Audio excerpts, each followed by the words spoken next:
93.5, 1590 WAKR. Here we go. We're going to film school.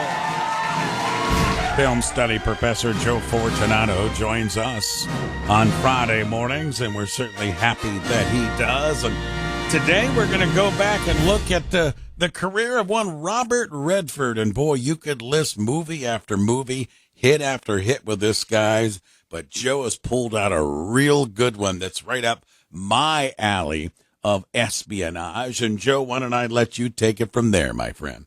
Well, good morning, Red. Good morning, everybody. And yes, happy birthday to the great Robert Redford, who turns 89 this week. April 18th is his birthday, just a few days ago. And we've done a number of his films already on this. You can always go back to our archives and look that up. But today we're going to do one, like you said, that's kind of a special one from the 70s, and that is 3 Days of the Condor, which was released in September 1975. So it's also celebrating an anniversary here next month. We're catching it a little bit early. It was directed by Sidney Pollack. It was written by Lorenzo Semple Jr., who also wrote, believe it or not, the Batman movie with Adam West, a number of other things too. He's a very, very interesting writer. And it was based on the book 6 Days of the Condor by James Grady. And it stars, of course, Robert Redford, also Faye Dunaway, Cliff Robertson, Max von Sydow, and John Houseman.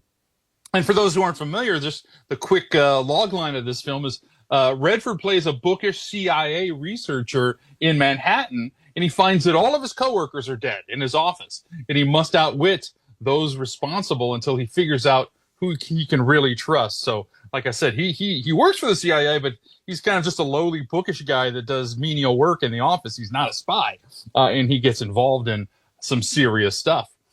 This was nominated for one Oscar for Best Editing.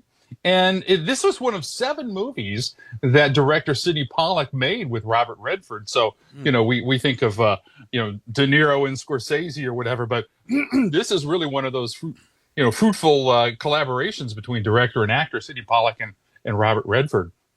This film is part of what we film historians call the 70s paranoia cycle of films. That's actually a true terminology.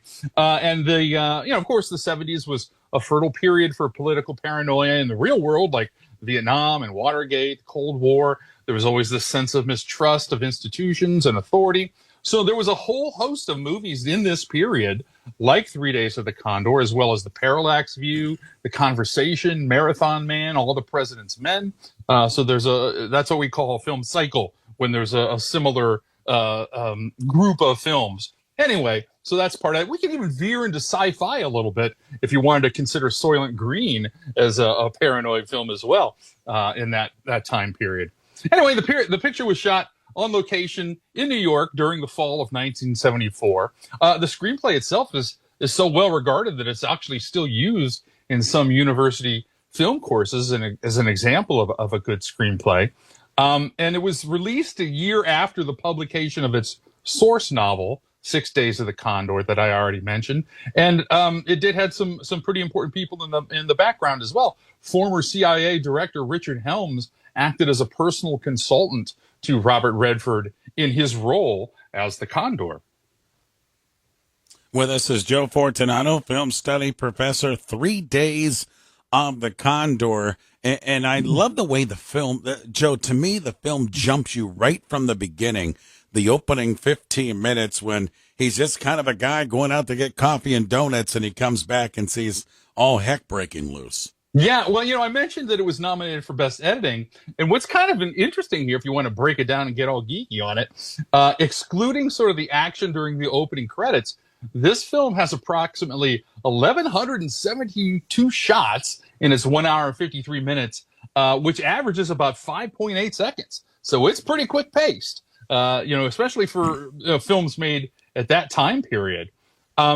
There's not a whole lot of casting stuff here, but a little behind-the-scenes gossip maybe is Faye Dunaway in her autobiography said that she and Redford had a good time working on this, a good working relationship, but they really didn't speak that much, as Redford used much of his free time on set or off set prepping for All the President's Men, which would come the next year.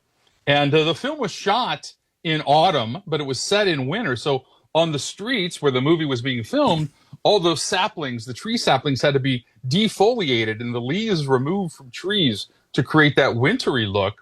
That's how movies are made, people. Anyway, and Robert Redford was an avid ecologist, as a lot of people know, and he was supervising, checked out the process to ensure that no damage was done to any of the plant life. So he was sort of the personal plant wrangler, I guess you might say, on that. One kind of interesting, weird connection to real life, the character of Higgins, played by Cliff Robertson, in the movie, his office is based at the World Trade Center. And Cliff Robertson in real life was a keen aviator, and he was flying a private plane, a Beechcraft plane, over New York City on the morning of September 11, 2001. So he is directly above the World Trade Center when the first Boeing struck the building. Wow. And so air traffic control instructed him to land immediately at the nearest airport after there was a nationwide order to ground all civilian and commercial aircraft at that time. So I find that really weirdly fascinating as a stranger than life coincidence kind of a thing. Wow. I didn't. That's a great little tidbit there, Joe. Let me. And I love this movie, 3 Days of the Condor. Matter of fact, I'm really hooked on. There's now a series out, 3 Days of the Condor, and you opened it up by saying Robert Redford celebrating a birthday this week, number 89. Not asking you, and maybe you do, where you put this movie as far as his best, but talk a little bit about his work and what maybe you like best. I mean, you're the guy that studies films, and this guy has been an iconic figure in films for almost 60 years. Well, yeah, that's kind of tough. And I know when we discussed what movie we were going to do this week, we said, well, let's do something with Redford. And I said, we already did a couple of them. We did The Natural, and a few others. We haven't, I guess the first thing I think of probably is Butch Cassidy and the Sundance Kid. Sure.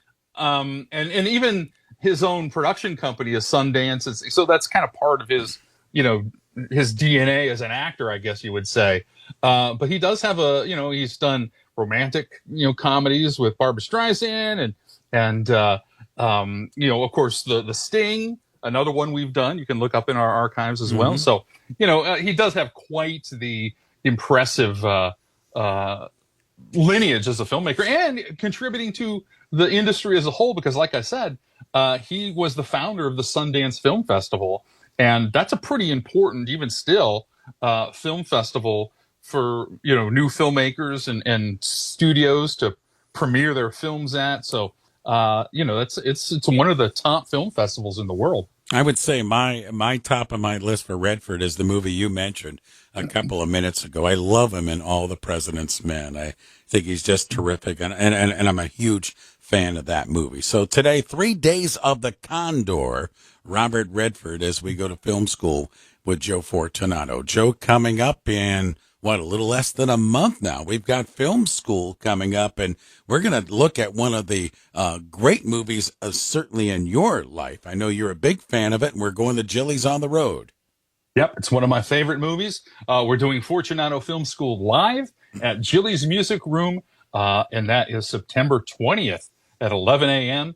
We are doing Superman the movie with Christopher Reeve, the great original, the godfather, if you will, of all superhero movies that have come since, and there have been a lot of them. Still the best, in my opinion.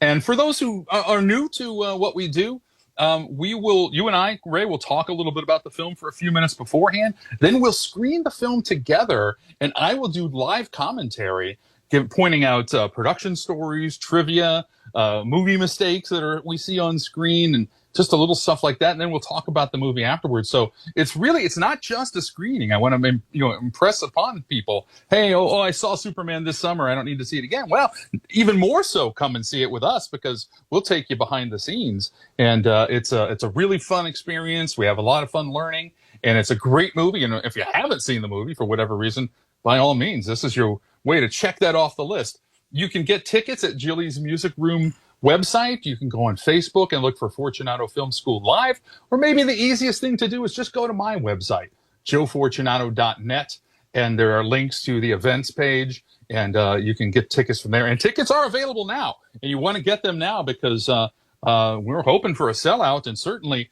you want to get your tickets before that happens, and even more so, The tickets are, you get to choose where you sit. So if you get them early, you'll be able to have a greater choice of where you sit at Jilly's. And I got to tell you, the last few times we've done the film school, we have packed the place. So, as Joe mentioned, get your tickets early. Joe, before I let you go, anything else? Are you going to be out and about anywhere speaking? No, that's the one we're looking forward to right now, September 20th, and there might be some things in October, but they're not locked down yet, so I can't really talk about them. But around Halloween, but you will be the first to know if and when. All right, sounds good, my friend. As always, thanks for carving out some time, Joe. Always love the segment here at 8:15 on Friday mornings, taking us to film school. Joe, we'll talk to you next week.